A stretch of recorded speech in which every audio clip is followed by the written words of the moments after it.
Donc c'est assez difficile en fait de penser à soi, de penser à son emploi, quand on voit bien ce qui est en train d'arriver à Bruxelles.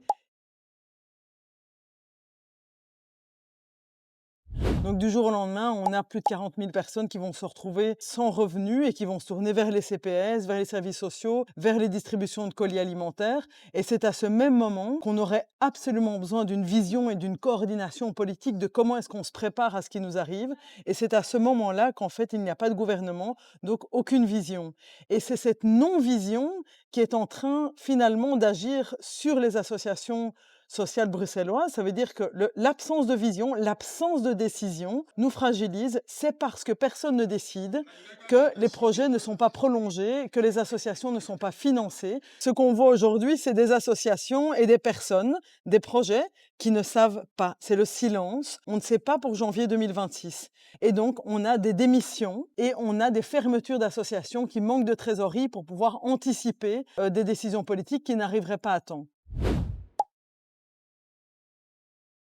Parce qu'on se rend compte qu'on entend par-ci par-là en fait des pertes d'emplois à des moments différents, avec une intensité différente, mais on n'a pas de vision globale, on n'a pas de vue d'ensemble, ce qui ne nous permet pas non plus de mesurer l'ampleur.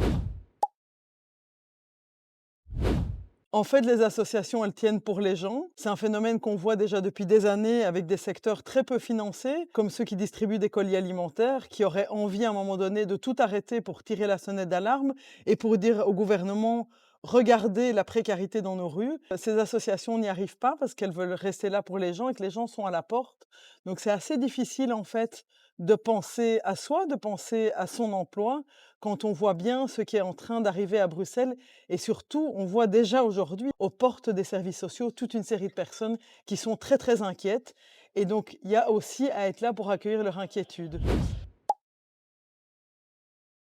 C'est de ne pas toucher au budget du social et de la santé. C'est un minimum pour pouvoir tenir et traverser ce qu'on va traverser. Il y a un deuxième message qu'on veut faire passer, c'est que si des associations sont en train de fermer maintenant, c'est parce que ça fait des années qu'on finance les associations avec des subsides facultatifs et que les subsides facultatifs, c'est des subsides qui ne tiennent pas la rampe dès qu'il y a une crise, dès qu'il y a une insécurité, dès qu'il y a une instabilité.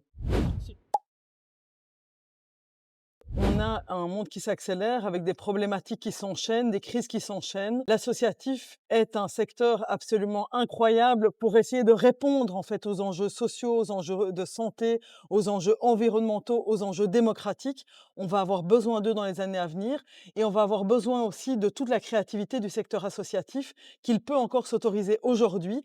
Mais pour avoir cette créativité, il faut des financements stables pour ne pas passer son temps, et un temps beaucoup trop important, à aller chercher des financements. Notre métier n'est pas d'aller chercher nos financements, notre métier, c'est d'être avec les gens sur les territoires et d'essayer justement de répondre aux conséquences des crises sociales, environnementales et démocratiques que Bruxelles est en train de traverser.